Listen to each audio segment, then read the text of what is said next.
என்ன என்ன சொல்றாரு? இந்த கத்தியை வச்சு கிழிச்சது. ஓகே.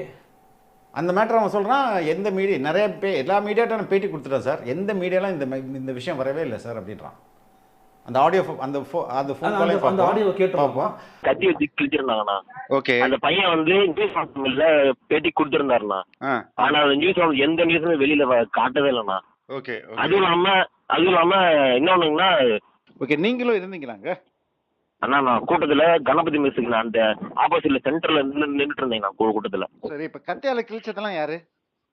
அதுதான் தெரியல. சட்டையால கிழிச்சது, செருப்புத்திக்கு அடிச்சிருக்காங்க. ஆம்புலன்ஸ் வந்து சொன்னாங்க இத்தனை ஆம்புலன்ஸ் வந்துச்சுன்னு. அந்த அதாவது அந்த முனியப்பன் கோயில்கிட்ட என் சித்து பையன் நிக்கான். உள்ள வர முடியாது, முனியப்பன் கோயில்கிட்ட நின்னுட்டான். கோயம்புத்தூர் பைபாஸ் ஃப்ரீயா இருக்குது. கோயம்புத்தூர் பைபாஸ் போன வெறும் ஆம்புலன்ஸை போலீஸ் மறிச்சு உள்ள திருப்பி விட்டாங்க. கோயம்புத்தூர் பைபாஸ்ல போன ஆம்புலன்ஸ் என் தம்பி அங்க நின்று போன் பண்றான், என்னடா ஆம்புலன்ஸ் இந்த பக்கம் மாத்தி விடுறாங்க, ஏதோ ப்ராப்ளம் என்கிட்ட கேட்கறான். அப்ப வரையும் விஜய் வந்து ஸ்பாட்டுக்கு ரீச் ஆகல. அப்பதான் உள்ள வந்துட்டு இருந்தாரு. அப்பவே பின்னாடி ஆம்புலன்ஸ் விட்டாங்க. அதெல்லாம் ஒண்ணுமே வேணாம் நான் சொல்றேன். ஆம்புலன்ஸ் 2 ஆம்புலன்ஸ் மறிச்சு போலீஸ் திருப்பிட்டாங்க இந்த பக்கம்.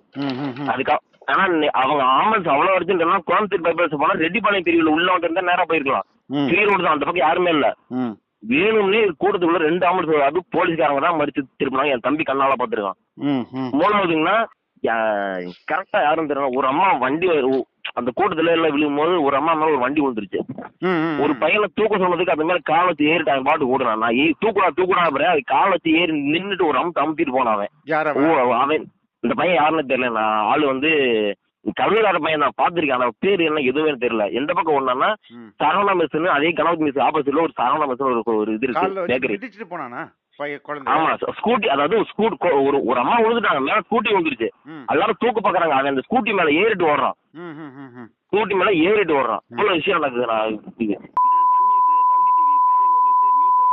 அத்தனை பேருமே நிறைய விஷயம் கவர் பண்ணாங்க. எதுவுமே வெளியில சொல்லவே வேணாம். அதான் சொல்றாங்க, இதெல்லாம் நாங்க சொன்னோம் அவங்கள்ட்ட எல்லாம், இதுலயுமே நான் நியூஸ்ல போடவே வேணாம் சொல்லி சொல்றாங்கண்ணா. நான் வந்து டிவிக்கு அவருக்கு சப்போர்ட் பண்றதுக்காக சொல்லலண்ணா. உண்மையுமே அவ்வளவு வேதனை. என் ஃப்ரெண்டோட தங்கச்சி இறந்துட்டாங்கண்ணா. என் வேதனையா இருக்குண்ணா. என் ஃப்ரெண்டோட தங்கச்சி கழுத்துல காலச்சு மிதிச்சு தெரியாம நடந்ததா? கத்திய வச்சு கிழிச்சிருப்பாங்க. 12 பேருண்ணா. 12 பேருக்கு?